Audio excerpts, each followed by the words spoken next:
Saudi Arabia போயிருந்தேன்.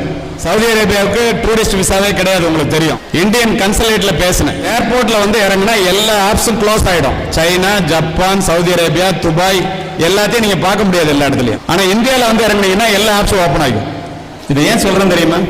நீங்க ஒரு ஸ்மார்ட் போனை வாங்கி உங்க பிள்ளைகிட்ட கொடுத்துட்டு புள்ள பத்திரமா இருக்கும்னு நினைச்சீங்கன்னா, என் புள்ள நல்ல பிள்ளைன்னு மவுண்ட் ரோட்ல நடை பழகுகின்ற குழந்தையை குறுக்க விட்டுட்டு என் பிள்ளை பத்திரமா அந்த பக்கம் போயிடும் நினைச்சா எவ்வளவு முட்டாள்தனமோ அவ்வளவு முட்டாள்தனம். தயவு செய்து செல்போன்ல நேராக பேசும்போது சங்கோஜப்படுகின்ற எதையும் செல்போனிலே பகிர்ந்து கொள்ளாதீர்கள். நிஜ உலக ஆபத்திலிருந்து இந்த பிள்ளைகளை காப்பாற்றுவதற்கு நீங்கள் எடுத்துக்கொள்கின்ற முயற்சிகள் அத்துணையையும் இந்த செல்போன்ல அந்த பிள்ளைங்க கெட்டு போகாம இருக்கிறதுக்கு நீங்க எடுத்துக்கணும். செல்போனை வாங்கி பாருங்க, பிள்ளை என்ன பண்ணிருக்கான், எதை பார்த்திருக்காங்க. அது உங்களுக்கு பார்க்க தெரியலன்னா வாங்கி கொடுக்காதீங்க.